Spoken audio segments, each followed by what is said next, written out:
I've been hesitant to put this video out there because it is a controversial topic, but because it affects so many people today on a deep level in our churches that we just need to get the conversation started. So regardless of how it's received, here we go.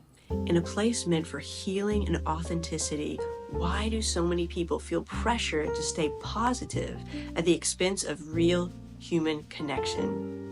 If you've ever felt brushed aside in your struggles or pressured to wear the plastic happy mask in church, you're not alone. Today, we are just going to scratch the surface, set the stage for safe, honest conversation, and focus on doing just one thing that could be the start of real change. Welcome to my channel. If you're new here, I'm Beth, pastoral counselor and Christian mental health coach, and I am so glad you're here. I'm defining toxic positivity as the tendency to deny real emotions and difficult realities with forced positivity and shallow faith.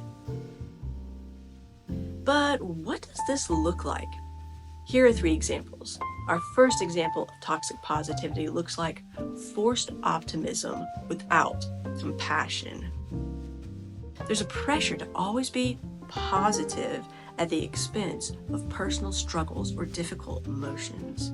It makes people feel ashamed of their pain or hesitant to share genuine challenges. Ever heard of the unspoken prayer request? Our second example of toxic positivity looks like spiritual bypassing, using scripture or religious phrases to avoid dealing with complex emotions, trauma, or mental health struggles. It comes across as dismissing someone's pain without listening, empathizing, or offering meaningful support. Quick aside here, some pastors, counselors, and Christian educators believe that mental health struggles are a myth. I'm sorry, I've known too many God-loving believers and brain scans that tell a different story. God gave us brains as part of our physical bodies, and that is part of the natural world that has been subjected to the curse. Our third example of toxic positivity looks like a misguided theology of joy.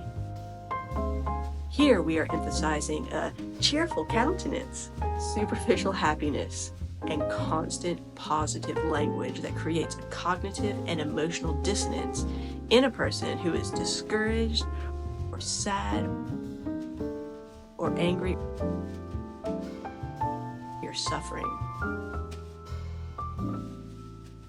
This minimizes the reality of suffering and creates an environment that is disconnected from the real world. I have dozens of personal examples, but I share just one.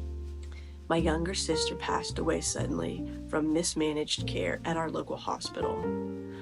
On the day of her funeral, I was standing in the receiving line, and this woman from our church, dressed in bright yellow, came up and said, "I don't know why all these long faces are around here. I'm here to celebrate her life. She's in a better place now." Scriptural wisdom tells us there is a time to weep and a time to laugh, a time to mourn and a time to dance. And when you get those wrong, you hurt people. But why is this mindset so destructive? Again, there is so much that can be said here. I'll limit it to 3 major categories. First reason this mindset is so destructive is negative emotional impact it makes on people. For those wrestling with mental health issues, sin struggles, or grief, instead of feeling understood, their pain is dismissed and they wonder what is wrong with them. And instead of addressing root issues and getting the help that they need, they condemn themselves and continue to suffer. The second reason this mindset is so destructive is it creates a culture of shame.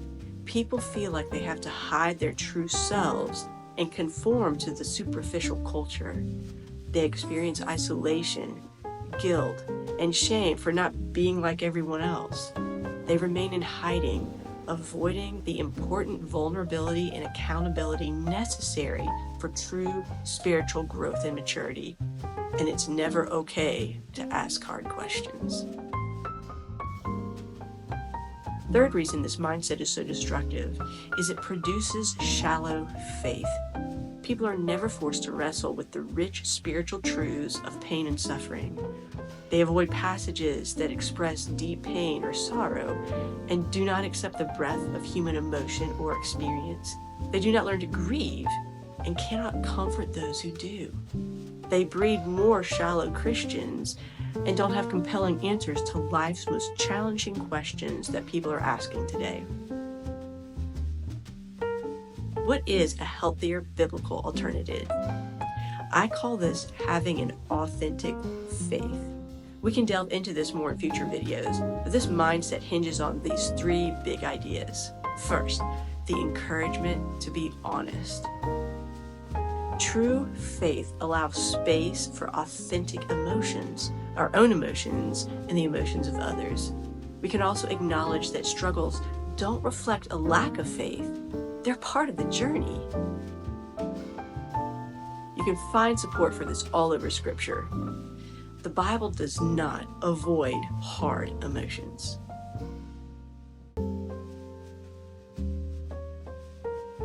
Secondly, the encouragement to welcome vulnerability.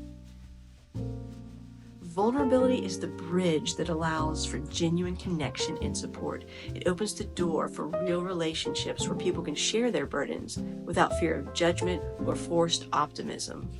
Part of living out our faith is sharing both the highs and the lows, being fully present with others in their struggles.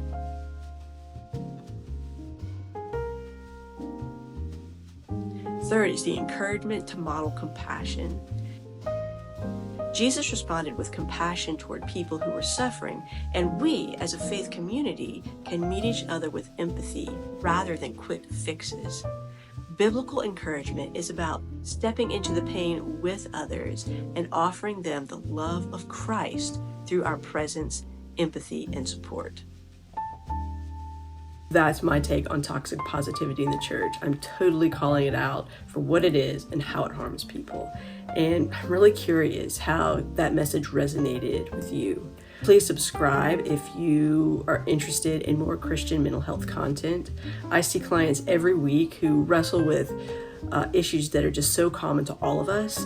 And in my practice and on this channel, I'm going to be addressing the whole person because God created us body, soul, mind, and spirit. We're holistic beings and we need to be treated as such, and our issues are multifaceted and complex. The last thing, here's my challenge for you. Having an authentic faith requires honesty, first with ourselves, then with God, and then with other safe people. Now, you may not know any people that are safe. So the challenge is to start with yourself, to be honest with yourself about your feelings, about your emotions, about where you are, about your circumstances, to be real and allow God to meet you in that place, to be honest with God, to even read through the Psalms and see how the psalmists wrestled with God and everything that they were going through in their lives, and come back here, share in the comments how that affected you, what it was like. It may be uncomfortable leaning into it, but that's where authentic faith has to begin. So talk soon, and as always, remember the flowers.